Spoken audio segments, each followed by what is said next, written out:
everyone. Good morning and welcome to the World News Network Saturday morning live stream. I hope you guys are all doing incredibly well this lovely and amazing morning. It's rather hot where I am and apparently very hot in the UK as well. As they are preparing for Trooping the Colour, William was reviewing the troops as part of his role as the Colonel of the Irish Guards, and they had several people pass out due to the heat, and he was inspecting them this morning. So it looked amazing, but oh man, when it's hot, it's tough. And man, when it's hot here, at least we have a lot of AC where I'm at, but I know that's not the case everywhere. So I hope you guys are all doing incredibly and amazingly well. And I've been, as a lot of you guys know, I've been moving for quite a while. And I was looking through a box and I found my Diana Beanie Baby yesterday. I know that's just kind of silly, but I just thought that was funny because that was obviously huge during my childhood, were the Beanie Babies, and obviously Diana's death as well. So I wanted to, okay. Sorry, we just had a flash and the system seemed to go down for a second. I was like, no. So guys, yeah, lots going on this week. Obviously we have Prince Harry's court case over in the UK, him giving testimony, a lot more complaining, a lot less explaining, and a lot of everything suspicious. And so every time I hear this word suspicious too, I used to listen to Adventures in Odyssey as a child, which is kind of a Christian radio dramatization program. And they had one episode called Suspicious Minds. And so that's what I think every time I hear of that, because that was like, I guess an episode I used to listen to, because every time I heard that, I was like, oh, Suspicious Minds. So yeah, so we have that. We have obviously Meghan's continued conspicuous absence, although their office did send somebody a thank you note from the office of the Duke and Duchess of Sussex. And I mean, like, what office? What office do you have? You have no office. Nobody stays in your office. From the Duke and Duchess of Sussex, thanking somebody for a bike for Archie. And I'm like, yeah, I'm sure the kid already has 12 bikes. Seriously, he probably already has 12 bikes. You didn't need to give him a bike. But apparently they were quite obsessed and named their dog Meghan Markle or something like that. Oh, I love it, Melody. Our family loves Adventures in Odyssey. I'm so glad, because I know not everybody will get that reference, but I love that.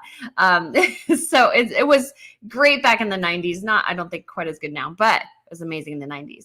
And then we obviously have Catherine and William continuing to thrive, while as Harry and Meghan said they wanted to thrive and not survive. I really think they are surviving by the skin of their teeth, whereas Catherine and William are thriving in their new roles. Obviously, they just got back from Jordan last week where they are at the wedding. I mean, just so many things, guys, going on.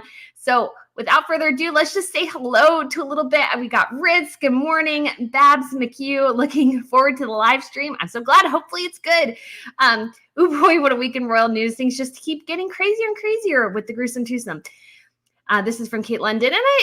And yes. Things with Harry and Meghan continue to get just more crazy and more bizarre every single day. And I don't think things are going well for them in front or behind the scenes. I imagine that this court case, like I said in my video, I think Harry's a puppet that got out of Meghan's control to a certain extent, or that just the situation regarding Meghan's puppet is just out of control anymore. Because I don't think she's particularly happy with the direction things are going, but yet they can't get off the train tracks. But I don't have a ton of sympathy for them because they started the train in motion. That was their thing. And if you can't stop it, well, maybe that's on you. All right, we got Lucy Spencer as well. Good morning from Australia. Oh, gosh, like good morning. That's early morning for you guys. So hopefully maybe you need to stay up or something, and maybe my drooling will keep you up, or maybe it'll put you to sleep. So we got Tori as well. Good morning from Utah, dog. And we have Blanca from Arizona. Graham 7. Good morning, Brittany. From Minnesota, can't wait. I've been up since 5 a.m. with granddaughter, little D. I call her 2.5 months old. Oh, so sweet. I hope she's doing okay. Love your shows. Thank you. Yes, I'm planning on hopefully transitioning this show into something perhaps a bit different coming the fall. Not basically keeping it the same, but making it a little bit better. I need to get like an office set up so I don't have to like jump and create something every Saturday morning I do this. So I'm hoping to get something a little bit more and perhaps even have guests on the live stream. Wouldn't that be fun? Because I watch other live streams of people mostly who do talk about, you could say, more nerdy things. And I do enjoy those. And so it'd be fun to get a royal one going. So you got Just Me. Good morning from Tennessee. Linda, Lizzie, Stuart. We have Lipsis from California. Allison, beautiful day in NYC. I'm walking near Riverside Drive, Hudson River, and getting hot chocolate. Ooh, nice. I saw somebody who lives in the UK and they had a picture of their hot chocolate. I was like, where did you get that? Haven't responded to me yet, though. On The View, this is from Troy. They were mentioning how the royal family didn't wish Harry's daughter happy birthday. Sunny Hostins blamed Camilla and thinks the royal family is shady and petty. That was rude of Sunny. That was. At this point, Harry and Meghan's children are irrelevant to the constitutional monarchy. They have ensured that. So that the monarchy doesn't say wish them a happy birthday. I mean, I don't think they even see those kids often, either by phone or anything. Probably don't even get a lot of pictures. So how in the world can they be expected to wish a happy birthday? And again, too, they're getting away a little bit from that, but they do always release, obviously, the pictures of the Wales' children because they are constitutionally relevant, whereas Harry and Meghan's children are not. And so calling them the Prince Archie and Princess Lilibet is Harry's and Meghan's way of trying to gain some of the control that they want. But again, I think that's desperately gone off the rails for them. I don't think any of that is, sorry, I'm moving this down a smidge. I don't think any of that is going well. So, so we got down here, we got Ramblin' Heaven. Hello, Brittany and Pippa. Good morning. Good evening from the Philippines. Hope you can share with us some coronation souvenirs you have and which one is your favorite. Oh, I should grab some. There, they got some. My life has been chaotic right now. It's better. It's getting better, but still not great. So I do have a couple things. I got some really cool ornaments.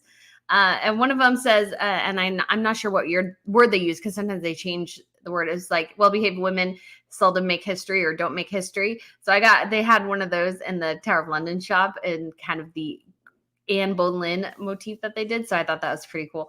So yeah, so I have some. I'd have to look through and see. I got some tea towels. I don't think I got a ton. Like the one thing I really wanted, I have pins, like little pins you can put on your shirt lapel or whatever. I have those from like all over the world. So I got one for the coronation. So that was really, really exciting. All right. We got Deborah, Renee, Aaron, baby grandma, Lindsay, Kay Meta, Brenda. Good morning from St. Paul, Minnesota. Coffee. Good morning from Sun City Center, Florida. Ludi, Mima, Tanya, Bobby, Red Squirrel, KM, Savannah, Parker Girl, Christine, Susan, Trink, Asma. Good morning, Nicole, Eileen, Patricia. All right. Royal Tea Time. Good morning. Okay, so we'll start getting into questions a bit now. So Coffee asks, do you think Prince Harry is at risk of mental health breakdown or suicide? I mean, I hope really he's not at risk of any, I mean, obviously hoping not the worst at all, but if Harry and Meghan get divorced, and I think they will get divorced, if that happens, will it break Harry? Yes, it will. It will really, really damage him because he's done everything and it still didn't work. And he's given up everything. He's done everything possibly can to please her and it's not working. And I just don't think it is working. I don't think they're happy because I don't think Meghan's happy because she's a fairly smart woman. Now you can debate the merits of that. I'm not saying you can't, but she's fairly intelligent and not in a, I think she's fairly intelligent in terms of being able to manipulate people, but in terms of like actual intelligence and anyways, let's not get into that. But Harry is not.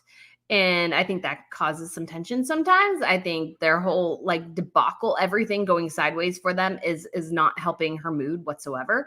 And obviously this is a woman who's dreamed of Hollywood stardom for her entire life and has yet to really, I mean, she's achieved it in a way, but it's been so negative and nobody likes her that I'm sure that really grates on her. And somebody would like to say hello, guys. Somebody would like to say hello. What do you think, Miss Pippa, about Harry and Meghan? Oh, you agree with me? Oh, of course you do. Well, I wish that, yeah. So I hope for the best for Harry, really, in this whole situation. But yeah. Oh, Jill is lady on her live stream, first time watching live. So yeah, sometimes I'm a little bit late. I was a little bit late here. I was about to sit down and realized I forgot to put my mic out and my better camera. So I ran over and got those real quick. So I'm so sorry I was late. Good morning from Susie Q. Don't forget, good morning from Wisconsin. Don't forget to hit that like button. Yes, like, share, subscribe. That is awesome. So let's keep going here. Okay. And so if you guys want to put especially questions or comments you want to discuss in all caps, that helps a lot. And so Gigi asked, do you think Harry is destroying the reputation of the monarchy? Do you think this court case and the blatant disrespect and plunders Harry and Meghan are doing are part of the plan to cancel the royals? I do think perhaps Harry's not aware, but I mean, he is damaging the reputation of the monarchy. Now, he says he's doing this for us, the people, and to protect Meghan. But is it really achieving any of those ends? No. Is it damaging the reputation of the monarchy? Yes. He pulls it down every time he uses his title. That's why the titles really need to go, especially their ridiculous decisions to have letters come from the office of the Duke and Duchess of Sussex, as if their senators or representatives. Those are the type of letters you get from senators and representatives. You could have just said, thank you. You didn't have to go through that whole from the office of the Duke and Duchess of Sussex. And they can even sign their own card. I mean, not that Catherine and William do either, but Catherine and William, I mean, they know those people are going to post that, whatever. And so I just think it's kind of odd that they did it that way. Christine, hello from Thailand. Love your channel. Eagerly await your new post. Why, thank you. Oh, we got a couple of super stickers here. Thank you so much, Kaylin. I hope I got that right. Thank you so much for the tip. You are so kind. And we got Karen as well. Thank you. And then we have Babs McHugh as well. Thank you so much. You guys are so kind. I really do appreciate it. Miss Pippa really appreciates it as well because those goes to her little bone fund because she likes her little bones. So yeah, so let's keep going down here and see what else we got. Leslie says, good morning, Brittany. You have made me addicted to Whittards. Bought 5 containers when in London a few weeks ago. I am obsessed. Yes, it is very good. They also had this black currant and raspberry. I can't remember now what the other thing is.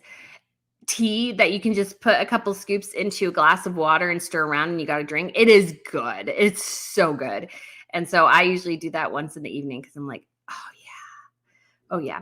Asma says, does H not have any friends? He used to have lots of friends. Not anymore because none of them liked Meghan Markle, so they all had to go. So he did have Skippy and Skip was one of his best friends. He's the guy he was in Vegas. They were skiing once together and they were, I think, throwing snowballs at people from a balcony or something because I remember those pictures.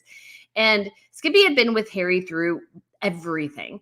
And Skippy, after he was invited to the wedding, but not the reception. And Skippy had to invite Meghan to his wedding or she crashed it. It's still unclear where exactly that was going. All right, there you go.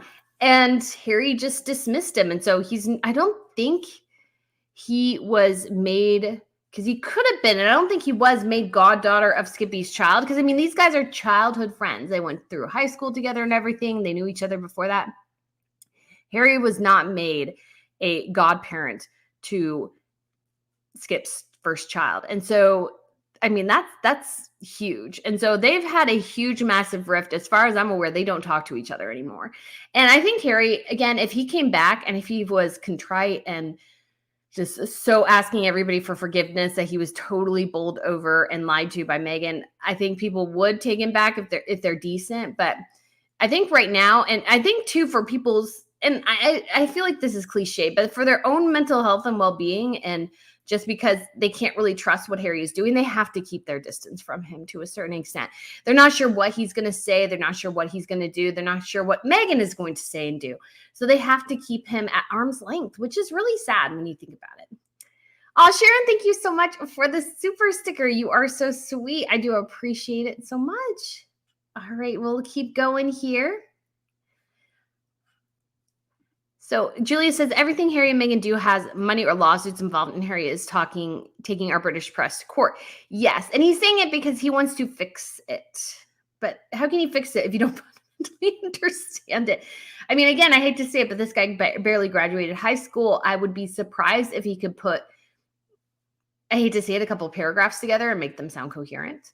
That's why he had a ghostwriter. I mean, those celebrities do, not saying that. But again, I just feel like when it comes to this instance, Harry is just not somebody to be trusted here. Okay. Oh, we have another Sharon. Thank you so much for the super sticker as well. And then Jackie too. Thank you guys. I really appreciate it this morning. And I hope you guys are all doing well. I love this. Becky, Meghan Markle thought she married a prince but got a toad instead. That is right. She got a toad. Harry is again, there's just so many different ways. I just don't understand why she didn't just date him and use that momentum to get her bigger roles in Hollywood. I mean, it's still, she lacks talent. I mean, I guess, I don't know. I just don't get it. I just don't get it. There's like a million different things she could have done to be better. So anyways. Maddox, greetings from Martin Teak from Finland. Wow, cool. Really, Ella Archetypes is confirmed as canceled. So I saw that on Twitter this morning. I'm not entirely sure. Again, we haven't seen, let me see. Let me just put it in the search engine here real quick.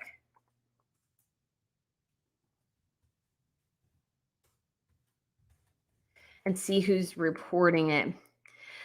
So it's not anybody major reporting it yet that it's been canceled. But again, I wouldn't be surprised if it is. I listened to the first couple episodes. It was awful. It was really bad. I mean, I'm not trying to say that just because I don't like Meghan. I mean, it was genuinely bad. It was uninteresting. I had nothing new to say. The most fascinating thing was when Mariah Carey told Meghan she was a diva, and Meghan Markle had a little mini meltdown over that. And Mariah was just like, well, own it, honey, you're a diva. And Meghan's like, my butt is sweating. I'm freaking out of my chair. She thinks I'm a diva. I was like, well, that's not the worst thing somebody can call you. That's really not. Sorry, that's not a worse thing somebody can call you is a diva. There's so many worse things somebody can call you. So I just don't think that's a particularly bad thing. And so I just think it was awful. Meghan couldn't interview people. She clearly had her staff do a lot of the behind the scenes things, a lot of the other interviews. And the thing that happens is it came across as so contrived because there was no natural flow to the conversation because it was very, very, they had to interrupt it so they could do this sidebar and all this stuff. And it's just like, I don't care.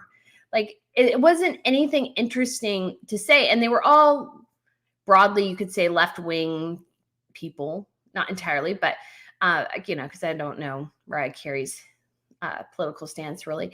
But the problem with that is that if you're really trying to address the archetypes women face, there's a lot of conservative women you could ask as well. Just saying that Meghan's program had a very limited appeal because she's so political that she can't see beyond her own party.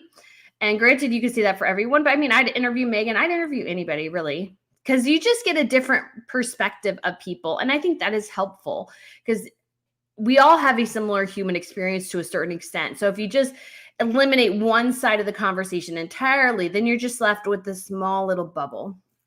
So that's just something to consider. Tori, how's Pippa doing? She is doing well. She likes her new home. She does want to lay in the grass, but I don't really have a fence yet. So I just need to get a little fence together because she is so fun. She loves being outside and she'll lay in the bark and I'll take her out there to go do her business in the morning and she'll go out there and at one point she'll just lay in the grass. And I'm like, well, we can't do that. As much as I'd love to lay there and sit there and watch you, but I can't be out there all the time. There's other dogs in the neighborhood and there's not a bunch of fences. So she's tiny and I want to protect her. So Radhika asks, love your ambition drive. Brittany, keep on going. Thank you. Especially some days where it's like, oh, I'm getting a bit tired. That really does help. I really do love and enjoy this. I'm just trying to figure out how to manage all this craziness. And I have so many ideas and keep going and figuring out. So I'm hoping maybe to get somebody who can just do some things little part-time for me here locally, just to help something. Sometimes I just need people to help me schedule things for my car because I forget to do that. It's like, if you're really good at organizing people. Do Harry and Meghan wish their nieces and nephews happy birthday? Yes. So they did when they had their official Sussex royal social media, but they didn't use their royal titles. They didn't say happy birthday, Princess Charlotte. They said happy birthday, Charlotte. And a lot of people thought of that as a bit of a snub. And I think it was rather deliberate, especially because I understand that they were trying to go for this bit more informal thing. However, they really need to go with something that was a bit more it is a formal presentation. You're not representing yourself. This is not a TIG social media account. This is a royal social media account that's being subsidized by the government. So what you need to do is you need to make it official. That means using official titles, even if you think it's silly, because I think Meghan Markle thought it was silly unless it applied to her and her children, then she wouldn't do it. So I thought they wanted for Archie to be called Master Archie. Why did they call him Prince Archie now? So he was Master Archie when he had no title. This is a case for pretty much all the royal children if they don't have a title. And Harry and Meghan decided all of a sudden that they were going to give their children their titles. And I think the palace had been trying to convince them for months to say, no, go with your original plan, no titles, because they have no role. They have no relation with the broader family. I mean, giving them a title and calling them the prince and princess of something is stupid if they're never there. That's just dumb. That's just dumb. And you have some defunct monarchies where they do that, because I know the crown prince and princess of Greece have lived most of their marriage in New York and London. So they have, I think, now a vacation home in Greece. For a while, I think they couldn't actually live in Greece. There was a bit of a stipulation when they ousted the monarchy. But they just haven't spent much time in Greece. I don't even know if any of their kids speak Greek. I'm not sure. It would be nice if they did. But just thinking for Harry and Meghan, I just think it's silly for them to call themselves Prince and Prince of Sussex if they've never been to Sussex, have hardly met their grandfather, of whom the title and they now demand that they use. And honestly, as well, I think William could pull it. They've done that in Denmark. I think there's a precedence for it in the broader global scheme. And so they have no role. And especially if you are going to bring down the rest of the family, I think there's a reason to do that. And the other thing to consider is, well, since Harry and Meghan can't use their HRH, Archie and Lily cannot use their HRH either, nor should they. The other thing to think about too is I love the way Sweden does it, where it says you must be educated and speak Swedish to have your place in the line of succession. So Princess Madeline's children, for a period of time, they lived in Florida and they lived in London. But now the kids are getting older. They're in school more. So the government was somewhat flexible on that stipulation of their line of succession and the titles in relevance to their geographic location, which was in the America, where I'm sure they know English. They're fluent in English now. And I'm sure they've learned quite a bit of Swedish or are fluent in Swedish as well. But now they are moving back to Sweden in August. So the kids will all go to Swedish schools. So they'll all speak Swedish. And perhaps for the marriage, maybe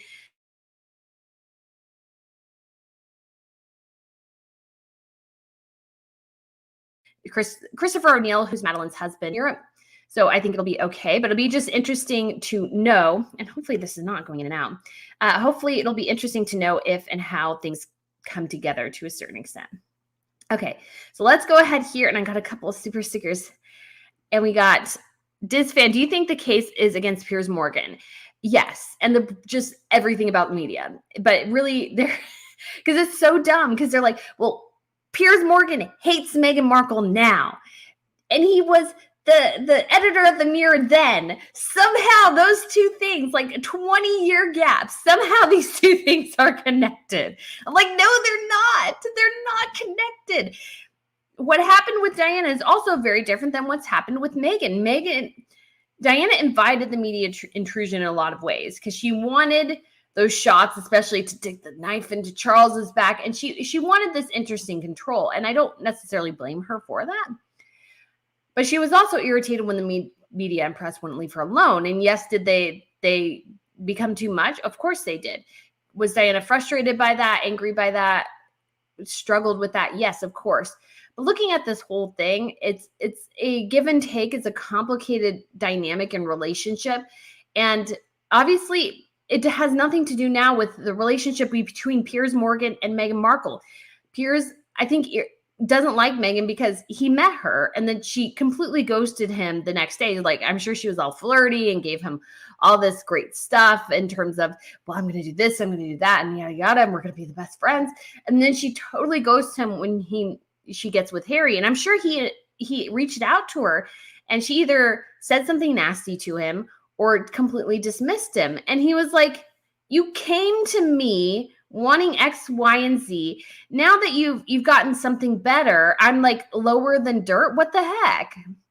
And again, this comes from Meghan Markle's own basically stomping on other human beings on her way up to the top. And you know what? That stuff does come back to bite you, because yes, you may think you have the most power, but other people have power too. So thank you so much, this man as well. And we have Debbie, thank you so much, Debbie. You were so kind for the super sticker. I appreciate it.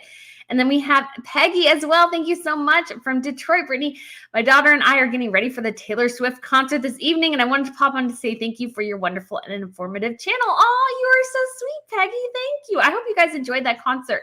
Now, I will say I'm not a huge Taylor Swift fan. I've gotten a couple of her songs, but I will say that concert looks amazing. Just from like a technical artistry, just crazy standpoint, it looks really, really incredible. So I hope you guys have a fantastic and amazing time. And just for like, because it would be such an experience, I'm like, well, maybe I should get tickets. I was looking at the ticket prices, like, wow, maybe they were lower at an earlier stage, but man, that looks like an insane concert. So I hope you guys have a wonderful, safe, and amazing time.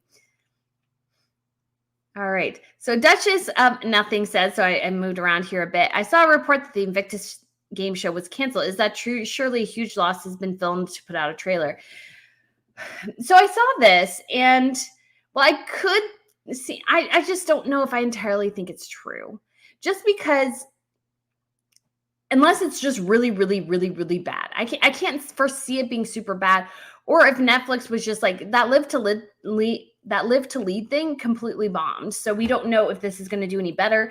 I mean, but it's also a show about veterans. Now, I would love to support it. I went to the Invictus Games in Orlando in 2016. I thought it was amazing. It was really, really great. I love seeing the soldiers. I watched sitting volleyball, which was actually a lot of fun. I really did enjoy watching that. And then also swimming was not quite as fun. So I want to do swimming again. I would have loved to have done basketball, but we had left earlier. Me and my sister had gone. So I did think it was great experience and so wonderful to see. But at the same time, I think people are so tuned out with Harry and Meghan. I just think the Invictus Games is going to struggle in the future. So.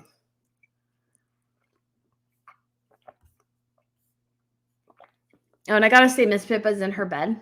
I got her this new bed. And it's fluffy. And she likes, I give her bones and treats, and if she deems them special, she has to hide them. And so she hides them in the cracks of this bed, but it's kind of deep and it's rather big. It's meant for a larger dog. And so she gets them stuck, and then she barks at me to get them out. So I just thought that was funny. Catherine says, how do you do acid split in California if they divorce? Who gets the kids? So when it comes to the kids, usually kids go to mom. Generally, that's the case. And unless dad can make a really strong case or something like that. And custody would usually be split 50-50 with the mom having primary physical custody. Generally, that's how it goes, especially if they can prove perhaps. And I think this is what's dangerous for Harry, is that Meghan now has all this stuff where he's talked about his anger, his rage. Like he even did that on the stand in the trial. Well, it's like, can you speak up? And Harry's like, well, I hope not in rage. And it's like, why did your mind immediately go to rage? Are you rageful a lot? Do you think about rage? Are you angry? Because that's what it sounds like. And granted, I know the situation was stressful and stuff, but it's like, but if you started yelling on the stand, that's not a good thing. I mean, obviously he didn't. But then you have all the drug use admittance, and then that he uses hallucinogenics. And I would bet you bottom to dollar that every single one of those issues will be brought up in their divorce case. Every single one, Meghan would rake him over the coals with not being perhaps an attentive dad or different things. Like people get so nasty in divorces sometimes. And I really do think that there's a real danger there for Harry with how much he's admitted publicly about his drug use and how much anger he seems to have. I think that's a real danger for him. So it's not going to be good. I mean, regardless of what you think about Harry, he's been awful to his family and so many different things. I don't wish what's going to happen with his divorce on anyone. And I don't think his mind will recover well from it. So Duchess of Nothing. Oh, I appreciate your commentary so much. Oh, you are so welcome. Thank you. Thank you so much. I appreciate the tip. All right. So we have Jane. A person had a video last night. She picked a clip where Meghan was talking about how her Catholic school asked girls to write about their wedding. What if they didn't get married? I mean, that is sad. That is something to consider too. But I mean, obviously it was a conservative Catholic school, so I don't see any issue with that. That's what it is. Okay. So, and then how do the assets split? So it depends on how Harry's stuff is held in trust. Apparently that could be rather different. And so some of that stuff may be protected, and they may just go after the communal property. So whatever they've made from the book deal, Netflix, Spotify, whatever else they've done. At the same time, I've always wondered too what green card visa status Harry has now. Allegedly, we're going to find out perhaps next week. But the interesting thing about that is that if perhaps Harry's not really getting paid, but Archewell's getting paid because he legally can't work in the United States, ooh, that means that pretty much everything they've made is in Meghan's name. Now, I don't know that for sure. I would imagine he has some sort of green card, but I just did think that was interesting. Sharon asked, Brittany, do you think Harry and Meghan are living rent-free in Tyler Perry's mansion? Not anymore. Not anymore. I think they did purchase that mansion. I thought it was ridiculous what they bought when they did, just because even though they had those huge deals coming, those huge deals are contingent on them producing good content. And Meghan's not a creative person, and so I don't think she could drive that in the same way. What I thought was interesting is, obviously, I changed what I watch from time to time. I've been watching House again recently. Love Hugh Laurie in that role, and him in Avenue 5 too. Love Hugh Laurie, great actor. And who else is in House is Jennifer Morrison, and she started out as a model, became an actress, and she's a good actress. She's not, I don't think necessarily Oscar caliber worthy, but she's a good actress. She's a strong actress. You enjoy her performances. She was in House Once Upon a Time. She was in How I Met Your Mother, a couple other things. But what I thought was interesting is that she's gone behind the camera. She's written stuff and produced it and directed it. And she was actually one of the people who helped move the Glee screenplay through to the right people to get it on air, which, was a huge phenomenon. Now, you could say the Glee legacy is bad because of all the things that happened to the cast members, but she got it to the right people, and she got an executive producer credit for the first season because even though she wasn't really involved, she got it in the right hands so that it could be produced. She got it to Ryan Murphy, is my understanding, or semi-connected. Anyways, all that to say is that Meghan has never done anything like that. She had a supporting role on a show, true, and it wasn't on a main series, yes, but she wasn't looking for producer stuff. She wasn't looking at scripts, trying to get them to the right people. She wasn't trying to direct, trying to write screenplays. She wasn't doing any of those things. So their whole thing that they're going to come there and be creatives is like, well, you're going to have to farm out all the creative stuff because you don't have it, or you didn't even enjoy it in the first place. Like, she just wants to be a bare bones, really middling influencer. That's what she wants to be, because people kept talking about, oh, she's gonna monetize her tweets, and I'm like, or Instagram posts, and like an influencer, like she did like 5-6 years ago. Full circle moment. So I don't know why that's an achievement. I don't think it is. It's not an achievement. It's really not an achievement of any sort. So that's, yeah. So Rave Girl, oh, thank you so much for the tip. Hi, all. Harry looks like a broken man. He is surrounded by vultures and is too oblivious to realize that this isn't going to end well. Yeah, I would say that's an accurate assessment. Because I think, too, what's driving him mad is that he's constantly trying to please Meghan, and she's never pleased. Things are never going well. He's trying to do all these things. He's trying to fix all these things, and the things are never fixed because the media still does what it does. His family is still doing their own thing and ignoring her. Hollywood isn't calling them or knocking down their door anymore. They're getting a lot of heat from William Morris Endeavor because of that catastrophic taxi fiasco where they basically, you could allege, lied about what was actually going on. So they have all these different things they've done, and everything goes wrong. And he's trying to do all this. He's given up so much for her in this moment, and it's still never right. And I would imagine that drives somebody mad. I can't see how it would not drive you mad to be with somebody and just constantly be trying to fix things that it's never done. And then you had these lawyers. These lawyers came up to him. It's like, well, you could file this court case and maybe the press will change. And I'm like, oh my gosh, who told you? That Harry even believed that filing a lawsuit about something that happened 20 years ago would fix the issues Meghan Markle is having now, again, is a fruitless endeavor. It's utterly fruitless, utterly pointless. And I feel bad for him because it's like he's draining money. At some point, he will not win a court case. He won't. And he'll have to pay damages for that. And what if he loses all of them and continues to have to pay lawyer's fee after lawyer's fee? And Meghan is still unhappy. Meghan is still frustrated. Meghan is still mad. Meghan is still, things aren't going their way. And so they're constantly talking about it. And she's constantly railing on him. You got to think too, we've seen this in their discussions with each other that, you know, Harry had this mad moment and Meghan stopped and looked at him and chastised him and made him go, I'm not going to live like this. And you're going to fix that. And I admire her to a certain extent for saying something like that. I'm not going to live with something like that.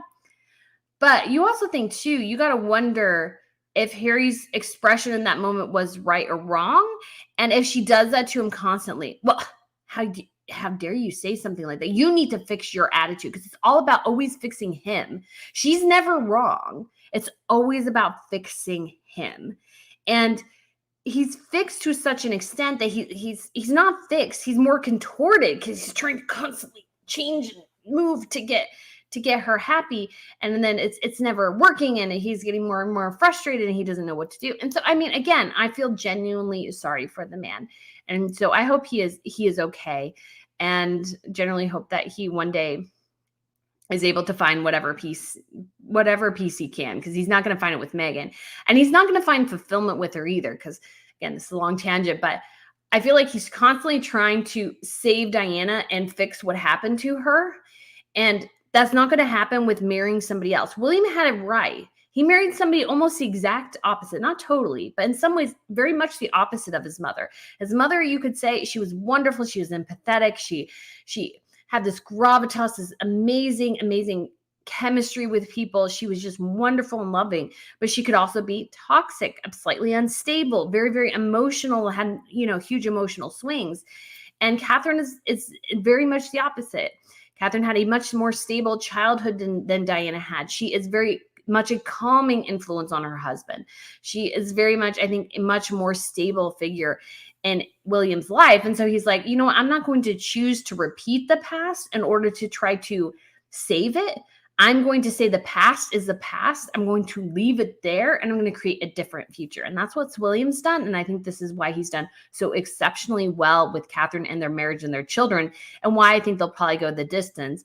You know, you never say never, things happen, but they have a strong foundation. They've known each other for such a long time that they are at heart deep friends. And I think that is what will keep their marriage strong, is that they are friends, not necessarily, you know, I mean, they're still lovers and everything, but at the core foundation, the best foundation for great marriages is great friendships. Because at the end of the day, when you're 90, like my grandparents, they are totally devoted and in love with each other, but they are also really, really good friends, I think. And they are best friends. So Rave Girl, thank you again for another tip. WME needs to have a chat with some Sunshine Sacks. Yes, apparently now their own, WME purchased Sunshine Sacks, I believe. But yeah, whoever thought, and I just can't think of anybody but Meghan who would think that taxi thing was a good idea. I don't think anyone from William Morris and Endeavor would have gone, oh yeah, you know what? You should stage a fake paparazzi chase in Manhattan and drive all over creation in Manhattan at 3 miles an hour to say you were chased by the paparazzi. And again, of course, they would be chased by the paparazzi. That's not the issue, but that it was a near catastrophic car chase, all the ridiculous adjectives they added in, that was entirely Meghan's doing, I think, because she loves her adjectives. She loves to embellish things. You see that in her writing a lot. That's why I personally think her writing is pretty bad. I mean, I think she thinks it's good, but I think it's rather bad in some ways, especially the book The Bench is awful. But she adds so many adjectives that it's masking bad writing. Bad writing is writing clearly and simply and being able to convey very deep thoughts. So anyways, Alice said, what do you think if Harry and Meghan's kids know about their families? They might get quite a shock when they're older. So this is for tip. Thank you so much, Alice. Gosh, they're so young right now. I wonder how much they're aware. But yeah, it's hard to say, yeah, because they're 2 and 4. So I'm sure they're aware they have cousins, that they don't see their cousins. I'm sure it's weird to them. I'm sure they perhaps have seen Eugenie's children more than they have their own cousins. But when it comes to them being older, you could see it going 2 ways. They could be like, oh yes, this is the best, or they were totally right. This is why they kept us away. And then I could see other ones going, and this would be me going, Oh my gosh, I lost out on a coronation, the funeral of my great-grandmother. I hardly saw my great-grandmother. I don't really have any pictures with my great-grandmother. My great-grandmother was Queen of England. What? Especially as a child of history, I think I would have a really, really, really, really, really, really difficult time not resenting my parents for keeping me away. Because it's like, well, why couldn't you batch it down the hatches? And I'm sure they could both go down the path of thinking their parents were 100% right. But there could be one that goes, you know what? I'm just not in whatever you guys are doing. I don't like this. I've met them. They're great. So it'll be interesting to see what happens years and years ago, or years from now. It'll be interesting to see. But yeah, so just scrolling through here, looking for another question. I hope it's like weirdly fritzing. So I hope it's not doing that on your end too. Tessa says, isn't Better Up his business? Oh gosh, it's been a little bit. No, he's the chief impact officer of Better Up. Better Up to me, I'm sorry, I'm just not a fan of that. Just the premise of it, it's basically what it is a subscription service. So you buy into it and you get matched with a personal life coach or something. And they sort of pseudo bill it as you're being matched with a counselor, but that's not it. It's more of a life coach, career coach type of thing. And while that's okay, at the same time though, it's not great either. It's like a lot of companies have bought into this scheme. And it's like, honestly, guys, I don't think this will take off. I don't think that many people will be interested in calling and telling somebody else their deepest, darkest secrets for potentially, I don't know. So to me, it just seems a little weird, definitely for sure. So it'll be interesting to see. This is a good question. Chelsea Davey commented recently. No. So there has been, Tatler has republished an article that they did an interview with her years ago, and they're publishing it as if it's new. It's not, it's older. And Chelsea, as far as I know, stays out of the limelight. Bravo to her. She doesn't want it. She doesn't need it. She has her jewelry company, Aya, and then she has Aya Travel as well. So it's AYA, if you're ever interested in looking that up. I'm hoping to one day, because all of her stuff is sourced from Africa. So she went to school and got a law degree, and then she became a gemologist. And so she left law, basically, although I'm sure she uses her law knowledge quite a bit in her businesses. But she decided she was more interested. She just wasn't that interested, I think, going to an office every day and doing the grind of being a lawyer. And so I'm like, bravo for you for saying, you know what, that's not my thing. In some ways, again, her life mirrors Harry. He didn't want the monotony, perhaps, of royal duties. And you could say lawyering is a little bit similar in some ways. Not really, but you get my drift. And so she decided she was going to do her own thing. She's going to create a jewelry line and business, and she was going to create a boutique travel company focusing on Africa, which she knows very intimately because she grew up there, she lived there, she loves it. And again, to me, that would be more the life that Harry would want, is what Chelsea Davey has created for herself. And so I think that Harry doesn't recognize that I wonder every once in a while if he not only regrets leaving Chelsea, but also, well, I mean, her leaving him, but I think that was more, he blames the media, but I think it was really him. But also the really cool fact that she has done all these cool things, and she's done them all herself, and she's not complaining about it. She's just like, well, I want to do X, and she did X. So bravo to her. We have Tatiana. Thank you so much for the super sticker. You are so kind. And then we also have RV there yet. I like that. My parents used to have an RV. We used to go RV camping like all the time. So thank you so much for the tip as well. You guys are so kind. Okay, so we'll keep going through. Dizfan, your thoughts on all members of the BRF should have their own social media accounts, Princess Anne, much like the Wales and Princess Eugenie. I don't think so. I think Princess Anne could care less about having a social media account. She don't care. She does not care. And I think there is a good thing to have a lot of them under the same umbrella. I think it is good, though, that the Waleses have something separate because they are the future king and queen. So there is a thing here that William and Catherine have the weird role of trying to create and build their own profile, yet still being under the umbrella of the monarchy, because they have to create their own brand and profile, because they will one day will have the big role. So they do have to do that, while at the same time not stepping too outside the line of the king. Again, very cautious approach that you have to take there. But I think they do have to do that, because if they just leave it to like the overall brand of the royal family Twitter to dictate their lives, I just think that wouldn't go very well. But when it comes to the more minor royals that they want to have their own social media accounts, I think that's okay. Especially like Princess Eugenie and Beatrice, I think that's fine. Mike Tyndall has his own social media accounts, and he does his own promotional things. And so I think that's fine. And yeah, so I think that works. But obviously as well, I think it's good to have the overall, but I think it's good to have separate ones. But I don't think any of the separate ones should be really competing with the main brand, unless it's Catherine and William, or George and whoever his wife is, or George initially. So Charlie Romiola,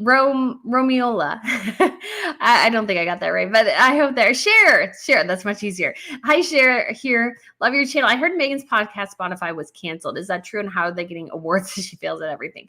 So I think most of her awards have been purchased. And again, like I said, I think her podcast was boring, unnecessary, did not add anything to the conversation she claimed she wanted it to. And so at this point, I'm just like, well, what's the point? And so I think that I wouldn't be surprised if it was canceled, because really there just wasn't anything to it. There just wasn't anything to it. So I just think I don't think it's going to go anywhere. And they have not officially confirmed. Now, again, the timelines are contracted when it comes to Meghan's stuff coming out. So it was about March or maybe later in April that they announced that, yes, Meghan was going to have a podcast, but we didn't get the official launch date until very, very close to the time it launched. So you're just sitting there twiddling your thumbs going, okay, when is it going? When is it going? And I kind of, I think, dropped as a bit of a surprise, because it's actually in Poland when it dropped. And I can't remember if there was much lead up to that. It's just been a while. So I think now that, but it just hasn't done very well. And again, you can buy awards. It shouldn't be a surprise. I mean, the fact that she won in a category, it was like the People's Choice, and they didn't have Joe Rogan on there. Joe Rogan has the biggest podcast in the world. So why wouldn't you have Joe Rogan on there? Except for the fact that pretty much everything anymore, especially in Hollywood, is a purchased commodity. So I was just, again, not super surprised. Debbie Lane says, what do you think is going to happen when it is time for the kids to start school? So the kids are going to start school in September. For the kids to start school. Are you talking about Harry and Meghan's kids or Catherine and William? So when Catherine and William, when their kids are out, they do generally try to take a bit of time off. When their kids are in school, they tend to work more. So we will see how that goes. When it comes to Harry and Meghan's kids, it'll be interesting to see when it comes to school what they do. Yeah, because I'm sure they're going to very nice private schools, but yeah, it's just going to be interesting to see. Again, I think they should go the Swedish route. Brits should amend the letters of patent to say you must be educated and in the UK in order to have a royal title. I think that should be key, because if you don't have one, you don't need it. Maria says, Brittany, Harry has admitted using Class A drugs. How has he not been visited by the police? I think just because I think a lot of celebrities have put that kind of stuff in their book, and the police don't follow up. And again, not a surprise. It's kind of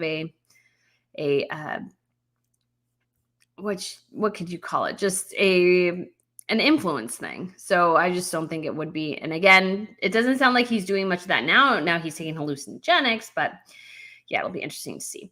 Rhonda says, hi, this may be a little off topic, but do you know if the Prince and Princess of Wales will have an investor in Wales like King Charles? No, we do officially know that will not happen. I don't know if there'll be any sort of official thing, but we'll see if that happens or not.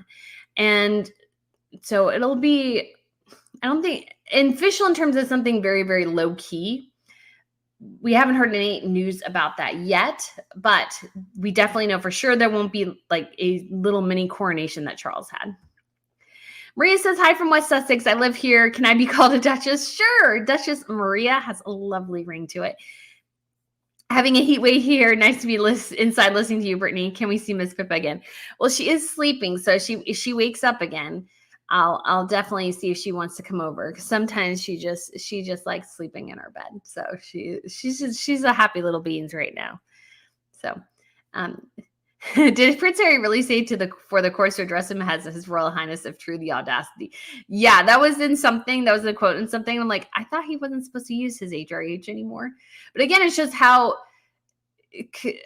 obsessed they are with it and how they just can't let it go. And it's like, you guys need to let it go. You got stripped of it. You initiated Mexit and you made the stupid mistake of not having the leverage you needed and not getting everybody on board before announcing it. That's your fault. That's not the palace's fault. The palace has to do what it has to protect itself, and it's the one with all the power. You don't. Judith says, with all the lawsuits, do you think this could wipe them out if they lose? I don't know if it'll entirely wipe them out, but it could start becoming more and more difficult to file all these things. Because, the only ones winning at the end of the day are the lawyers. And I really don't think Meghan got that much from her mail's case. Yes, she won technically, but her mail on Sunday case, I don't think, at least in one instance, she got £1 in damages. So maybe their lawyers' fees were covered, but it's not like they got like 10 million pounds from the Sun or the Mail for doing that. So the Mail on Sunday, I keep feeling Mail and people think it's Mail. What PK asked, what happened with the visa review this week? Any updates? I've heard that they will get some sort of copy of it on the 13th is what I've heard. I almost went up to Washington, D.C. to watch the case for myself. I'm kind of glad I didn't. It just didn't seem like much happened. But I asked to interview the guy who's been leading it at Heritage, but I haven't heard back yet. Just as Duchess of Nothing, I saw a report that, okay, I did answer that question earlier. So we will go back down further a bit here. So let's go through here. So yes, we have M&M. I still can't believe William Morris Endeavor was willing to pick up Meghan Markle. She's a huge, bright red flag. Yeah, you would think that's not a great idea. Again, not trying to rag on Meghan, but she's not that talented. She's really not. Everything she's done is always taking the easy way out. She plays herself all the time. She can't play herself. She's a very flat actress. She's not good at it. There's a reason why she was never cast in anything significant beyond a less than 30-second spot on something like Horrible Bosses. Or she was just cast as the hot girl on an airplane sitting next to Ashton Kutcher for like 15 seconds. There's a reason for that. She wasn't good. You can be a pretty face and get roles, but you actually need to act at some point to be able, especially once you start getting higher up or once you start aging, you need to be able to act, because then you can continue acting as a woman. Because at some point, those hot young girl roles are going to eventually run out. And I think that's what Meghan was finding out. Oh, Sharon, thank you so much for the tip as well. You are so sweet. I do appreciate it. So Estee says, I truly hope the firm had Meghan Markle sign a prenuptial agreement. I'm sure they did in some form or another. I mean, they would be fools not to, especially when it comes to the jewelry. To me, the jewelry would be the biggest issue. Like Diana's jewelry. Yes, she can wear it, but it belongs to Harry, it belongs to the monarchy, or it belongs to William. I don't know who, but it doesn't belong to Meghan Markle. And I would imagine William would be very, very specific in that. Aw, Santo Dingo, you love Adventures in Odyssey. Yes, it was a wonderful program, especially in the mid-90s. It was very good. It was fun. It was like a children's radio drama. It was good. There was really some really good things in there. So still really love that. That comes from every time Harry said in his court testimony, suspicious. There's an episode called Suspicious Minds in Adventures in Odyssey, and all I could think of was suspicious minds. Every time. I could hear it going in my head all the time. Chris says, understand Harry hasn't been invited to Trooping the Color. Yeah, so that's what Richard Eden is reporting. I'm not sure I totally buy that yet. The monarchy has been very, very good. Now, I know some people, it irritates some people, but the monarchy has been very, very good at inviting Harry and Meghan to things and leaving that door open when Harry and Meghan constantly shut it. Because in the realm of public imagination, the monarchy looks opening and welcoming more than Harry and Meghan, because Harry and Meghan keep slamming the door in their face every time they go, hey, do you want to go? No. hey, we had this great event here. Do you want to come? Slam. And so I think the monarchy always looks best when it invites them. And I know that irritates some people, but I think it looks good. So I just don't think that, I just don't think they haven't been invited. I'm sorry. I think they've been invited. I imagine they said no. And if they had said yes, though, here's the thing. If they had said yes and they're on that balcony, that means the sole reason they didn't go to the coronation is because they weren't on the balcony. That's what that tells me. That's what that tells me. So I'm hoping maybe, because then I can make a story out of that, but we'll see. So Deborah R says the bike story is to let people know they are accepting gifts for the kids. Perhaps. Yeah. So some bike store in Montecito gave Archie a bike, which I'm sure he has 12 of already. And then they got a thank you note, and they're like Meghan and Harry obsessed, and they had to post about it. And from the office of the Duke and Duchess of Sussex. I'm like, what office? You have no office. You have no office. Okay. So Judas Goat Barbecue. Is that real barbecue? My dad loves barbecue. I'll have to ask him to look that up. Judas Goat Barbecue. Smash that like button. When you saw the crown jewels, did you see the cornet used by Charles when Prince of Wales in the early 1970s? Is very modern and not attractive in my opinion. It's a great question. Yes. So it is in the Tower of London. It's in this hole. So if they've added a new beginning to, especially talking about the Cullinan diamond and the Koh-i-Noor diamond, which I thought was really great because it showed the actual like size of the Cullinan diamond. Like you could feel the size of it, because the original stone. So this is the diamond it was broken up into many pieces, but 9 prominent ones. The biggest piece, which is 530 carats, is in the scepter, the imperial state scepter. And then in the crown is one that's over 300 carats. So the Cullinan 1 and 2, they call it. The Cullinan 3 and 4 are called Granny's chips, and those can be made into a brooch that the queen wears. And now, but they're currently in the Queen Camilla's crown. So the Cullinan 3, 4, and 5 are in Queen Camilla's crown right now in the Tower of London. And I don't know if they'll take that out, because the Cullinan 5 can be used as a brooch. And the Cullinan 3 and 4 obviously could also be used as a brooch. So it'll be interesting to see if they eventually dismantle that part of it or put fake stones in. It didn't seem like the stones were fake. They seemed very real to me when I saw it, but it might be something that they change at a later point. All that to say that, yes, you can see the Prince of Wales cornet, and I think a couple of other ones.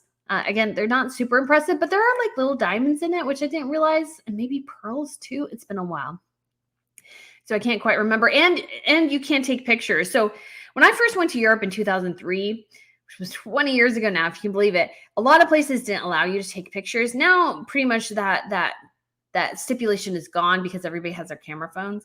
And so you really can't stop people from taking pictures anymore. So pretty much everybody can take pictures, except for in the crown jewel area. And I understand from a security perspective, that's what they need to do. So they actually put you on conveyor belts.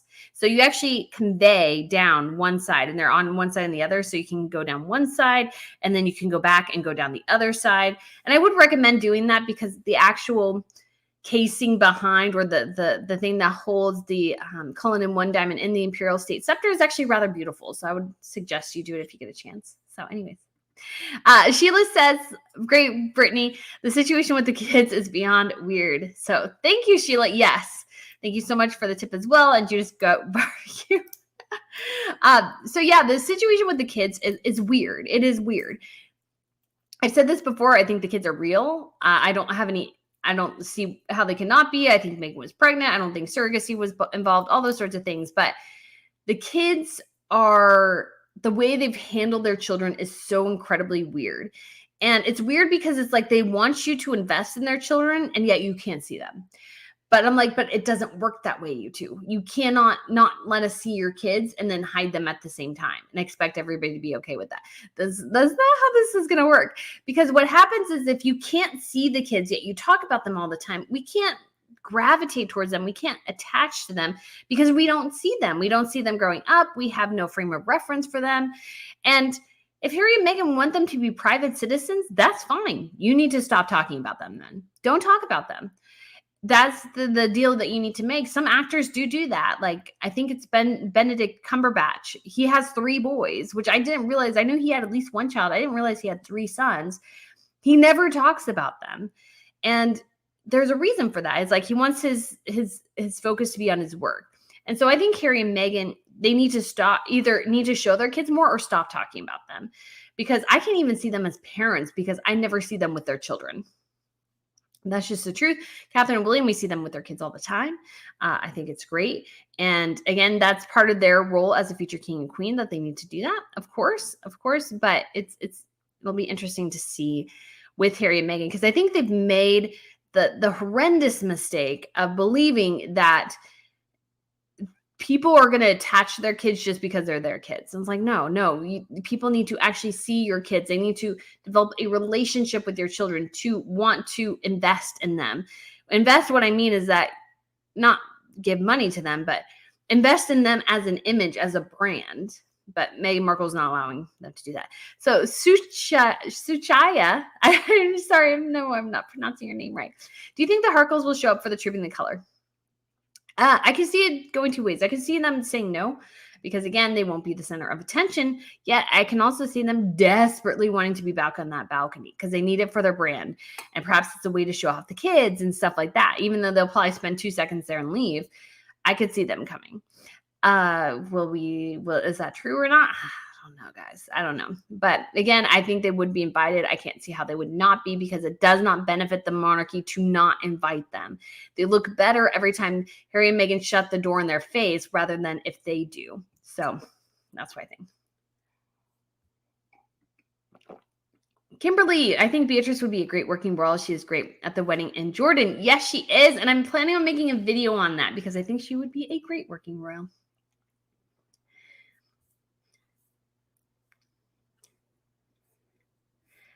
Okay, just looking for some. Oh, cool. Partly Cloudy says, Britt, I have a book from 1491. It's in German. If I send you a page or two, can you have a German person translate it for me? It's a religious book, I assume, because time and era. Yeah, I mean, we can definitely, I don't know, I could definitely see to post it. That would be cool. Yeah, it's definitely something that old is very, very, I mean, that's around the time the printing press got made. So that'd be pretty exciting. Anne says, can you explain the recent Jordanian wedding and where was Queen Noor? I will say I'm not up to snuff when it comes to all the intricacies of the ceremony. But obviously, there was initial ceremony, which is basically a marriage contract ceremony. So it has a religious implication, but it's also sort of more of a legal situation. That was very short, 10 minutes. Which I thought was kind of awesome. And then they have a reception, and somebody was explaining to me that the original weddings in the Middle East and that culture were actually more of the receptions. They were just more of a grand party with everyone. And that's where we saw the Middletons. And so the initial ceremony, I think that the more the religious contract one, I think is more of actually a recent thing. At least according to what somebody was telling me. But the broader reception is actually more considered the actual real wedding. That is just a gigantic party, gigantic celebration of two families coming together. But when it comes to Queen Noor, my understanding, and this is, again, something I remember reading a while ago. I can't tell you the source, and I'm not entirely sure there was stipulations behind this, but Abdullah's father was married 4 times. Queen Noor was his last wife. And when it comes to the Middle Eastern families, generally the crown prince is chosen by the monarch. So the monarch chose Abdullah. My understanding is Abdullah and his family don't really have much to do with Queen Noor's family. And my understanding as well is that he put one of his I think it was one of his half brothers, and I think it might be actually one of Queen Noor's sons, or I don't know how many children she has, but I think it might be her son, was put under house arrest for basically gaining a lot of support and potentially being a challenger to Crown Prince Hussein for the title of Crown Prince. So my guess is that she was not invited to the wedding. She may have gone to the reception, but she wasn't at the banquet. And I don't know any other place where she was there. So that's just something to, again, not saying that's gospel, not saying, but my understanding is those two sides do not get along. And again, there's a lot of tension within some of these Middle Eastern families, particularly because you have, in some cases in Qatar, the former emir of Qatar had 3 wives. And so The middle wife is clearly the favorite, I think, because she does all the foreign royal events. So she goes out a lot more than her counterparts do. Her son is also now the current emir of Qatar. And so even though she's the second wife and her son is younger than perhaps a couple of his older half brothers, he gets to be emir and they have other roles. So I think there's sometimes more tension in these households because there's a natural competition built in because you could jockey for your role and your power. And so you don't have that in the European monarchies really because it is hierarchy. It's the line of succession. Whoever is born first, bada bing, bada boom, you are the heir, you get all the stipulations that come with that. So I think in some ways I could see it being beneficial that you have a choice, because what if your first initial is, you're the first heir is just a train wreck? That would be bad. But at the same time too, I can see competition and tensions developing within families when it comes to it actually being a choice. And what if you don't like the choice, or what if there's competition and those sorts of things? And then you have this underlying jockeying of power. And so I think that's what happened a bit in the case of Queen Nora and Jordanian weddings. So don't take me fully for that, but that is my understanding. Take it for what you will. TTB, very off today's topic. I was watching the documentary on Altharup and wondering what the current Earl Spencer's relationship with William and Harry. He was invited to the coronation, and I didn't see his daughter's wedding pics a rift. So yes, apparently it seems he's fallen out with most of his adult children now. So he wasn't at Lady Kitty Spencer's wedding. He wasn't at, I don't know if it was Amelia or I can't remember the other daughter's name. So there's twins. One of the twins got married. He wasn't at her wedding either. So when it came to Kitty, her brother Charles, I think that's his name, walked her down the aisle. So it seems like there's been a rift developing within the family. And so, yeah, so I'm not sure exactly where he stands, but I don't think he's that close to William and Harry. William and Harry, I think, have always been closer to their aunts. I think their uncle is very bombastic, and perhaps you could say kind of he wanted to like pull the boys away from the Windsors, and the Windsors, I think, put more distance between him and them, just to you could say to keep control, or to say to keep the peace, what have you. So yeah, it's just rather different tensions going on. So it'll be interesting to see. But yeah, it seems like their relationship has really hit the skids, which is sad. But thank you so much for the tip, TTB. I really do appreciate it. So we'll go here and see if there are any other. Here, good comments. Oh, somebody asked, how old is Pippa? Pippa is 6. She'll be 7 this year. She'll be in a senior dog. And this doesn't seem right because she doesn't seem like a senior yet. Although her energy levels have started to get down a little bit, but we go on a walk every day. And so she really, really does love it. Idaline says, one more question about the children in case of divorce. I read somewhere that the king has right of custody. Could that be accurate? Technically, yes. I haven't looked into that too much, but my understanding is that the monarch does have guardianship over a certain level of children within the royal sphere. Would Charles ever exercise that? No, he wouldn't. He wouldn't. So I don't think that really has any factor in how the custody will be arranged, especially because they're not even in the UK. And again, they're constitutionally irrelevant. And that's even a more public way to go. Yeah, we could intervene, but, they're not really constitutionally relevant. So they can do whatever, they can have what they want. Yeah, WME is marketing her as an influencer, not acting. Yes, I still think she wants to be taken seriously as an actress, but yes, I was reading an article about it, and they pulled in a lot more influencers too. So they definitely want her to be an influencer. But again, it's like, she did that before. Like, how lame is that? It's just so lame. She's just so lame. Azuma says, is there any evidence that Harry got hacked? I think there's one time he did, but it was more Chelsea, and it was more pretty much everybody else but him. Because again, he was, yes, of interest, but he's not the heir. He's not, like, William was in a long-term relationship, so they wanted the dirt on that one. Will they finally get engaged? And will they get married? And they broke up. What does that mean? So I think there was just generally more interest in William and Catherine than there ever was in Harry and whoever he was dating. So Ella Rich Eden from Daily Mail, he used to hate on Carol Middleton. Why? So that's been interesting. Maybe I'll write something about it more than do a video. But it's been interesting that, so Party Pieces, so Carol's business went into administration, which is basically, it was bankrupt.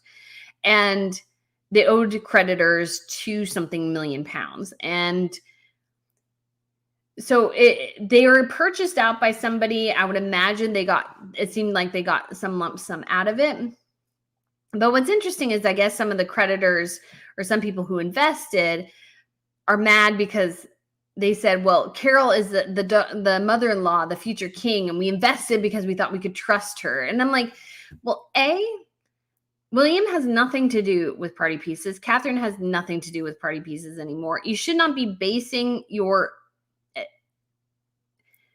investment decisions just because they're related to a royal, because you should look at a business from a business perspective. And so I don't think it's necessarily like they're faulting Carol Middleton. And it's like, well, you decided to invest those. I don't know what you want her to do, because yes, perhaps maybe they made some bad business practices, but COVID did, I think, negatively impact parties. So there were no birthday parties going on for 1 or 2 years.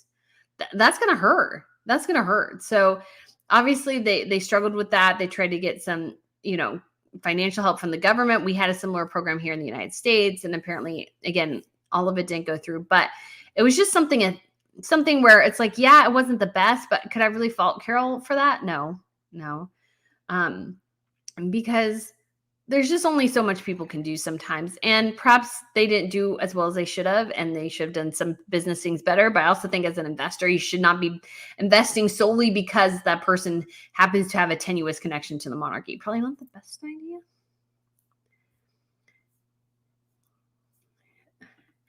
So Debbie Lane says, do you think that since Meghan was a yacht girl, do you think she had a thing with Prince Andrew? I am not on the yacht girl train. I'm not, could she have been? Yes, but we have no real evidence for that.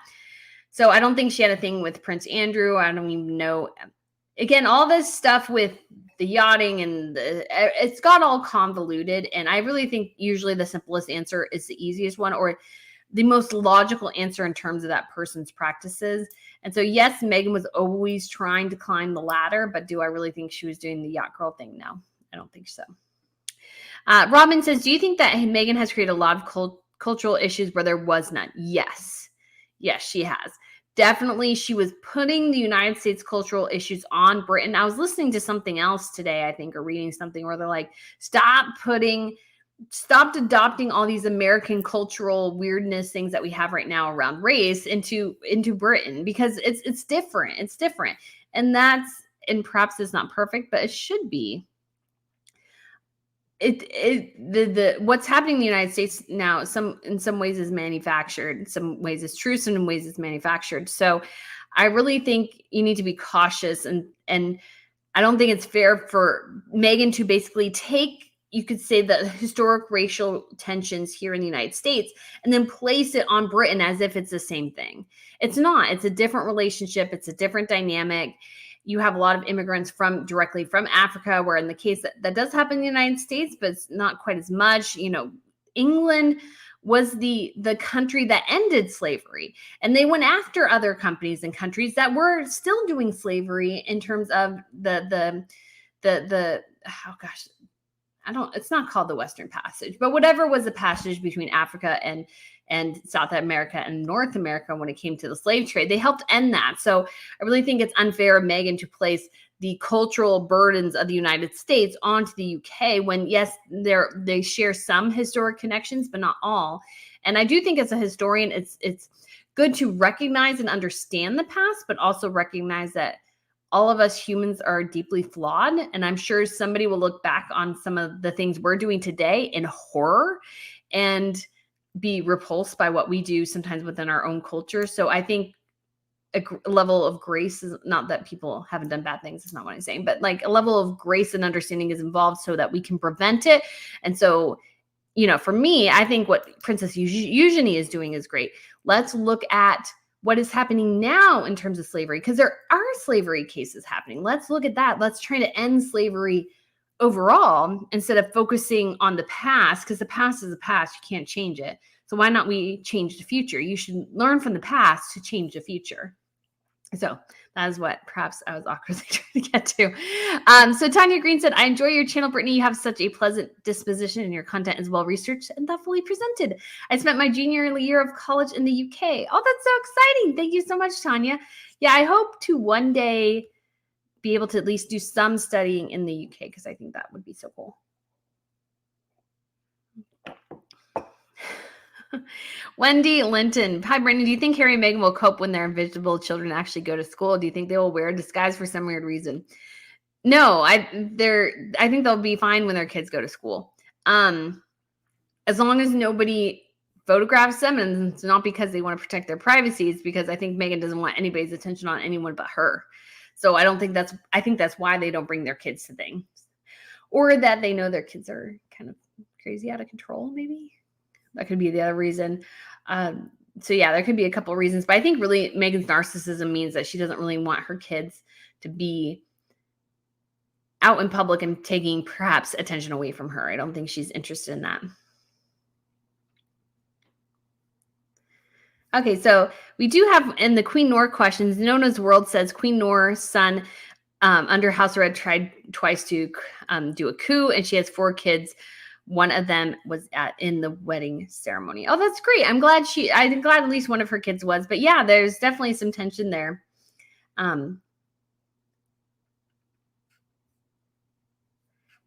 So yeah, I think it's kind of funny. Or not funny. Sorry, I was reading something else. I think it's kind of sad. I'm glad somebody was there, though. I think that's good.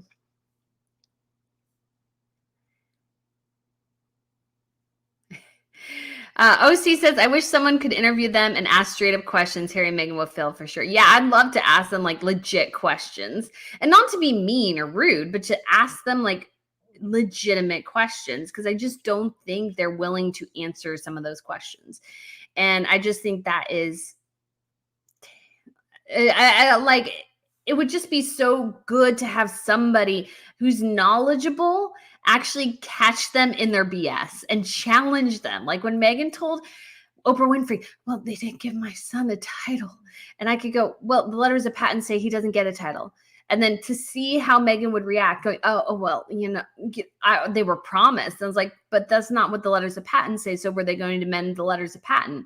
And to see her try to talk her way out of it, because she mentioned the letters of patent later. So she was fully aware her son was not entitled to a title, but she still brought that up. So anyways. Oh, Julie, love your knowledge on royals. That's why I love your channel. Oh, thank you. Thank you so much. Thank you so much. So let's keep going here and see. We'll wrap up here in a second. Lizzie says, oh, Caribbean, where everyone wants to go. Oh, so that's asking a question to somebody else. Yeah, I'd love to go to well, actually, I've technically been to the Caribbean, but was to Haiti. So that's not, I wouldn't say exactly a party or like a super fun place. You know, you're basically under guard with guns. And I'm not even joking. The place I was staying at, they actually had guards with guns.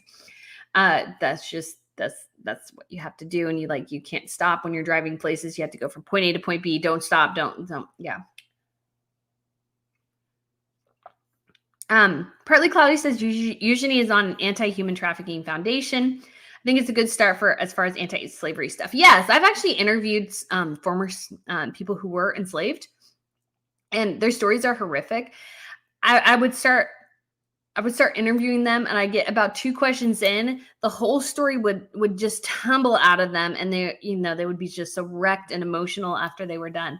And so I wish I had set it up so I had 2 or 3 days, because then I could get the initial story and then do some follow-up ones, because I wasn't going to. My employer at the time wanted some specific questions answered, and I'm like, I cannot ask.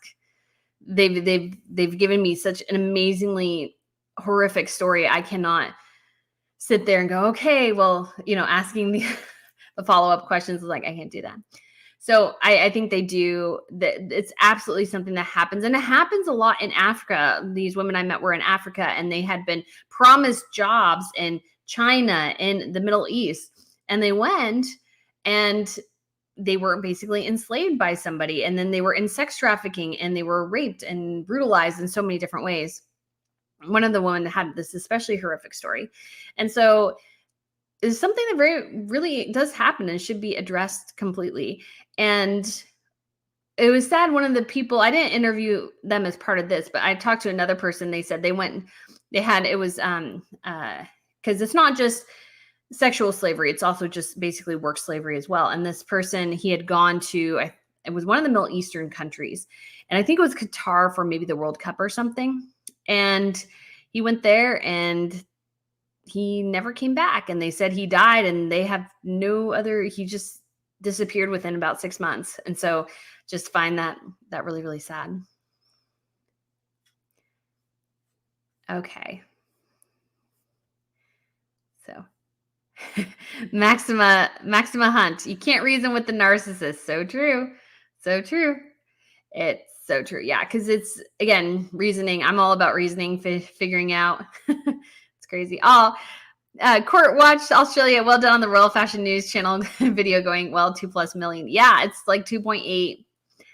It may hit 3. That would be crazy. I've never had a video 1 million, so to have them do almost 3 is really crazy within about a week. And it's so funny though, because I'm like, oh my gosh, I feel so like I really need to do something awesome for this channel, and I don't know what to do. I'm like, oh my gosh, I wasn't expecting it to blow up. But I'm super excited though, because I have a lot of things I want to do for that one. And hopefully I can get that one on a rhythm where I can do some things ahead of time, and then I don't have to be editing things on the fly. But I'll be doing best and worst fashion looks of the week this week. So Rebecca Clark, love to see other YouTube channels giving you props for your work. How awesome. Thank you. Yeah, I've been getting some nice props from According to Taz, which has been great. So it's been a lot of fun. Yeah, especially because I was really irritated at the moment, because I noticed the Middletons first, and then the Daily Mail did not give me credit for that. I was very annoyed because they were taking screenshots of people responding to me, and I'm like, but you didn't put my original response in there, and I was the first one to spot them. So yeah, that was kind of funny. Yeah, it was crazy though, because it was like I just literally was stepping out of the shower, trying to get dressed for the day, out of the corner of my eye, going, "Is that Carol Middleton?" So that was pretty cool. Oh, Lizzie B, thank you so much for the tip. Miss Brittany, some chat contacts. I'm American born in the Caribbean who loves the UK. Oh, that's awesome, Lizzie. I mean, I would love surf and sand. Surf and sand, that is the life. But yeah, congrats. I love doing this. This is so fun. And so it's awesome. So thank you so much. Hi again, Cher here. What do you think of Meghan's sister going to British News, giving commentary on her sister and Harry often? I don't know if it necessarily helps her, because she does somewhat look, you could say, petty and just constantly looking for the attention. And you could say too that she's trying to share the truth about her sister. I mean, of course, there's always just about 2 ways to look at things. So again, yeah. Okay, who thought Pippa looked better than Catherine at the wedding? I didn't. I didn't really like what I could see at Pippa's look. I didn't really like it, but you couldn't really tell. If you're talking about the wedding, so Catherine's wedding. Yeah, I mean, I like Catherine's dress. It's grown on me, but it's still not, I don't know. I like other wedding dresses better. So Deborah R. Brittany, do you have a tint of pink coloring in your hair? No, I think that's just, sorry, it's probably more, it's probably more a bit purple. I use purple shampoo to get the brassiness out. And for some reason, my hair loves the purple. And so it just like sticks in there. And I do wash it, not that I don't, but it's just like one of those things where it sticks a bit. So you may be seeing a bit of that, but it helps it look less brassy. Hi, what is the reason behind Meghan hiding? Well, they've had a disastrous little bit, so I understand why she's in hiding, because it just hasn't gone super well for them the last couple of months. So yeah, it's just been really bad. So, and I think Harry makes them look disastrous, and she is panicking over the disaster that was their paparazzi chase thing. I think she thought that people would just see her as Diana, and then when that didn't happen, I think she's panicking. Barbara Short says, I love your kind intelligence, interest in so many things, and knowledge. Why, thank you. I love history and different things. If you're not learning, I don't know, life is less fun, I think, but that's me. Svetlana, thank you so much for the tip. You are so kind. I really do appreciate it. Christine asks, can you do more videos about history? Yes, I would like to. And so we'll see. I may do them on this channel, or I may do another channel. It'll depend, because I just wonder if it'll all work together on this one. So we'll see. Svetlana, oh, thank you. Love your videos and lives. Thank you so much for your good work. No need to read my full name. I know it's difficult. Yes, thank you. I'm not great at pronouncing things. I have a hard enough time with English sometimes. So it's amazing that I can write as well as I can. That's taken a lot of effort. But yeah, my phonics is still not great. So thank you. I really do appreciate it though, Svetlana. I hope you're having a great day wherever you are, somewhere in Europe. I'm jealous. I want to be there right now. And Nancy says, did you know that Harry linked to local UK newspaper that he was staying at Frogmore? He wasn't complaining about his security being leaked on the stand. No, definitely not. And honestly as well, again, he can always stay in court properties. That's not the question. The question was, I think, and the worry was that Harry and Meghan were taking unauthorized pictures. And so it's like, you can't just let them go willy-nilly to any house they want anymore. They need to be controlled. And if they're not going to be there except for 1 or 2 weeks a year, like, let somebody else use Frogmore. I mean, they tried to put Andrew in there, and he put on his royal brakes and was like, I ain't moving. So Ian have you ever met Kinsey Schofield on your royal travels? You should sorry. You two should do a stream together. Your personalities would complement each other, I reckon. I haven't done that yet, no. But yeah, so I think it would be fun. I'm hoping maybe to get some different people on here. So yeah. Ooh, Royal News Network, Royal History Network. Ooh, I like that. I like that. Yeah, because it's like I want to do, because it's hard, because when you're creating a channel, is you want people to know what to expect when you do your channel. And so you don't want to put in too many different things. You want to keep your content somewhat consistent. And I've done a couple of history things and they haven't done necessarily well, but I just wonder if that's because that's not what my audience is interested in, or if there's people who are like, well, I love this history stuff. I don't want the rest of this, either Harry and Meghan stuff or this other modern royal stuff.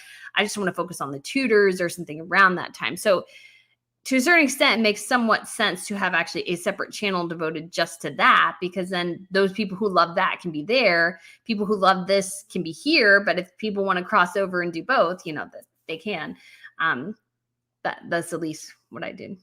So Ian Roswell, how come I never heard of Kinsey Schofield until watching UK stuff on YouTube recently? Never heard or seen her on anything here in the US. She's local to like LA and Arizona. I think she was initially in LA and maybe moved to Arizona. I was reading up on her because I wasn't sure either, because I started seeing her name more and I'm like, who? I didn't know who she was. And she's was somewhat connected to the Jodi Arias as a trial reporter or something. That's all I know. Sharon Cutrun says, Brittany, what is the story behind Meghan's feet? Or she's self-conscious about them. I mean, I am not a feet person. Honestly, too, I have scars on the top of my feet because I broke my foot years ago on my left foot. So she does not have pretty feet. And she has that thing, too, where her I don't know, her index toe is longer than her big toe. And so it hangs over. So it's just a little weird. So I'm not a super big fan of her feet, but I mean, again, I'm not a feet person, but are they the most attractive feet in the world? Not really. If that makes sense. Not that mine are any better. I have 2 massive scars on the top of my foot. I'm actually a little bit bummed because I would have liked to have done, I think I should have perhaps done ballet a bit more when I was growing up. I did a lot of dance, but not ballet. But when it came to ballet, especially going up on point, this is random knowledge, is if you have your thumb and your index toe are about the same length, you have more space to put the weight on, like, very small. I mean, it's still, 2 little toes, but it gives you, I think, a little bit more security in your point, I guess, is my understanding. For those who want to know. So I was like, I would have been a good ballet dancer because I have high arches and my 2 toes are technically about the same. So anyways, that's neither here nor there. But I just thought it was funny. Chris, people are interested in seeing the Harkles fall flat on their faces more than anything else. Yeah, I think people will just want them to see them crash and burn. And I don't blame you. I think it's this thing where as a culture, we just want to see somebody get their comeuppance. We want to see them not necessarily fail, but face the consequences of some of their actions. So that's where we're at. And then, SEJ. Oh, hey, that's me. Thanks, Brittany. I hope you got the spelling of your name right. I'm new here. Yes, you did. I know there's a million different ways to spell Brittany. Brittany is the most weird, like, I'm saying right now, at least in the English world, Brittany is has the most spellings of any name. I swear. I've seen it N-E-E, N-E-Y, A-N-I, just like 2 T's, 1 T, like is just, I mean, there's like 20 different ways to spell Brittany, and people get really, really creative with this sometimes because it's such a complicated, because they just want to make things unique and interesting. Brittany, do you listen to HG Tutor? I don't really. So yeah, so I saw another history question, and Julie says, I love certain parts of history, Tudors and Stuarts were interesting. Yeah, I want to do that. More of that for sure. And I'd love to do documentaries. I have a whole plan for a podcast, but I need to get it together. I was going to hope to rush it this year, but I was like, no, I really need to spend some time and really get something really good together, because I have a really great idea. Pia says, if you want to do a history channel, the key is what Lucy Worsley does, a mix of curiosities and facts. Yeah, because you have to make it somewhat, you can't make it just banal facts and stuff. You have to make it interesting to people who are not necessarily interested in history, just to get them curious about things. So yeah. This has been a really great live stream, guys. And so we'll go ahead and wrap it up here in a minute, because I know I've got other things to do in my day, and I'm sure you guys got to too.